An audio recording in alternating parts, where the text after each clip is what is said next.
Assalamualaikum warahmatullahi wabarakatuh. Alhamdulillah, assalatu wassalamu ala rasulillah Sayyidina Muhammad ibn Abdillah wa ala alihi wa ashabihi wa mawalah wa man tabi'ahum bi ihsanin ila yaumil qiyamah. Amma ba'du. Alhamdulillah, rekan-rekan sekalian, kita dapat berjumpa lagi dalam video kajian hadis Rasulullah sallallahu alaihi wasallam. Dalam kesempatan kali ini saya akan membacakan hadis tentang kasih sayang Allah Subhanahu wa taala secara hakikatiyah. Secara hakikat Allah mengasihi hambanya. Karena Allah mengasihi hambanya itu terkadang tidak sesuai yang kita inginkan. Karena kalau dalam pandangan pikiran kita, kalau kita menyayangi itu, contohnya saya disayangi oleh bapak saya, maka menurut saya apa yang saya minta itu dikasih. Seperti itu kan, kalau kita lagi kecil dulu, lagi anak-anak, dan ketika tidak dikasih keinginan kita oleh orang tua kita, yang merasa bahwa orang tua kita itu tidak sayang kepada kita. Padahal pada hakikatnya kan belum tentu.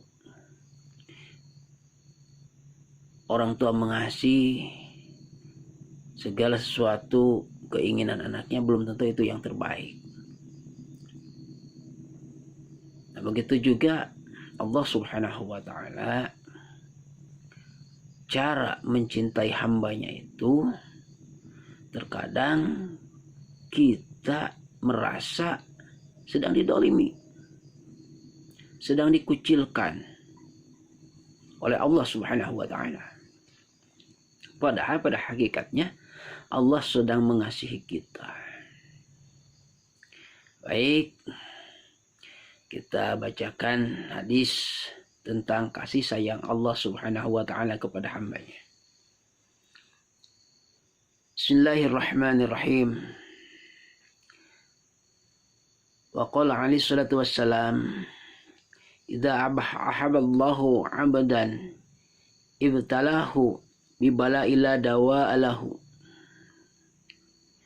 fa in sabara ijtabahu wa in radiya istufahu. Artinya, telah bersabda baginda Rasulullah sallallahu alaihi wasallam, tatkala Allah Subhanahu wa taala ingin mencintai seorang hambanya untuk menjadikan lebih baik dalam pandangan Allah, ibtalahu, maka Allah akan mengujinya. Ay imtihanahu, yakni akan mengujinya. Bibala ila dawa alahu, dengan bencana, dengan balai yang tiada obatnya, dengan bencana, dengan masalah yang tiada solusinya.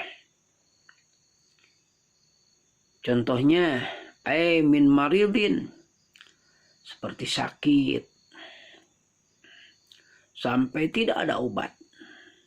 Sudah berobat ke sana ke sini, tidak kunjung sembuh. Sudah habis harta benda segala untuk kesehatan, tapi tidak pula kunjung sembuh. Itu salah satu bentuk ujian. Atau auhamin, tentang kesulitan hidup. Kita sudah berusaha sekuat tenaga, banting tulang semampu mungkin, tapi tetap taraf ekonomi, taraf kehidupan kita repot, tetap saja di bawah, tetap saja lemah. Al-dhaikin, atau kesulitan, tekanan, banyak tekanan, hidup ini banyak tekanan, dari sana tekanan, dari sini tekanan, seolah-olah kita ini merasa depresi dengan tekanan-tekanan itu. Eh, nah, lalu kenapa seperti itu? Maka tujuan daripada Allah Subhanahu wa taala liyutahhirahu, untuk menyucikan, min zunubi, daripada dosa-dosa seorang hamba itu sendiri. Karena posisi banyak dosa artinya jelek, kotor, tidak bernilai, nilainya rendah. Sedangkan yang bagus, yang bersih nilainya tinggi. Nah sementara ceritanya tadi Allah Subhanahu wa taala ingin mengasihi kita, ingin membuat kita lebih baik. Maka salah satu cara Allah Subhanahu wa taala itu yakni dengan ibtilahu ay imtihanahu, yakni mengujinya. Bibalaila dawaulahu, dengan balai, dengan ujian bencana yang tidak ada obat, yang tidak ada jalan penyelesaian, yang tidak ada solusi atas segala masalah.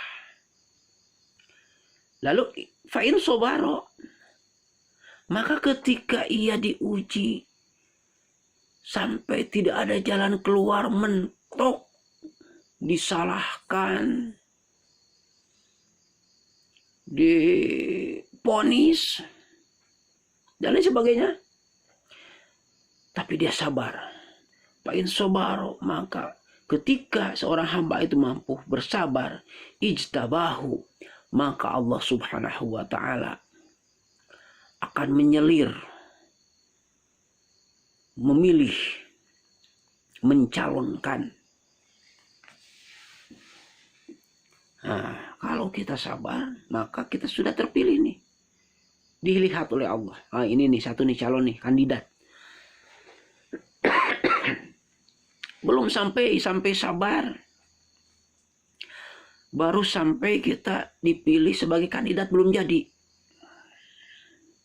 Jadi calon itu baru kandidatnya. Nah selanjutnya wa'in rodiya, dan ketika seorang hamba itu ridho hatinya, sudah merasa ridho, merasa pasrah terhadap ujian tersebut, istofahu, maka Allah akan mendemnit, melantik dia, menjadi apa? Menjadi kekasih Allah. Ay ikhtarahu wa ahabbahu habban azima. Allah memilih hamba tersebut menjadi kekasihnya yang sangat dikasih, habban azima. Bukan kekasih kecil-kecil, kekasih yang utama. Bukan kekasih yang biasa, kekasih yang utama. Ditebus dengan apa? Yakni sobar dan ridho menghadapi masalah yang tidak ketemu jalan penyelesaiannya. Ketika kita tertimpa masalah, ketika kita ditimpa sakit, tentunya kita selalu berikhtiar karena diwajibkan untuk berikhtiar. Kita berdoa, kita sholat hajat, sholat tahajud, sholat duha, sholat istikharah. Segala daya upaya kita dikerahkan, baik upaya zahir ataupun upaya batin, kita kerahkan. Tapi ternyata mentok, gak ketemu jalan penyelesaian. Kalau sakit gak sembuh-sembuh, gak ada obatnya. Kalau kehidupan terpuruk terus, kalau masalah kalah terus. Tapi sabar. Setelah sabar itu, ya udahlah. Abi kan tos ikhtiar Gusti. Saya sudah berusaha semaksimal mungkin, semampu mungkin. Sebisanya yang saya bisa. Karena kebisanya pun dari Allah Subhanahu wa taala. Maka ketika dia mencapai kesadaran, kesabaran, keridhaan seperti itu, maka dia telah sukses menjadi kekasih Allah yang paling utama. Wa ahabbahu habban azima. Subhanallah. Bahkan ada sebuah cerita. Ini pengersa Syekh Ahmad Sahibul Wafa Tajul Arifin bersama Ma'onoh ya. Jadi beliau Syekh Ahmad Sahibul Wafa Tajul Arifin itu sudah sakit, sudah berada di atas kursi roda. Begitu Ma'onoh sama. Beliau pun sakit, ada di atas kursi roda. Dan beliau ini orang yang sangat dekat kepada Allah Subhanahu wa taala. Orang lain mengetahuinya. Semua masyarakat mengetahui. Taqarrub, bagaimana mahabbah beliau kepada Allah Subhanahu wa taala. Bagaimana ibadah, bukan saja yang wajib, yang sunat saja beliau sudah tidak ketinggalan. Nah, ketika kedua-duanya dipertemukan sesama-sama dalam kursi roda, maka pengersa Syekh Ahmad Sahibul Wafa Tajul Arifin menyapa Ma'onoh ini. Bagaimana Mak keadaan? Jawab si Mak, ya begini saja saya mah. Di atas kursi roda. Sama. Kayak Syekh gitu kan. Sama-sama di kursi roda. Lalu dicandain oleh Kanjeng Syekh. Kalau mama orang yang sudah dekat kepada Allah, yang doanya pun sudah makbul, pasti diijabah oleh Allah. Kalaupun emas sekarang minta berjalan, mama pasti diijabah oleh Allah Subhanahu wa taala. Kenapa mama tidak mendoa saja kepada Allah? Mama kan sudah senang dekat dengan Allah. Apa jawaban dari emak?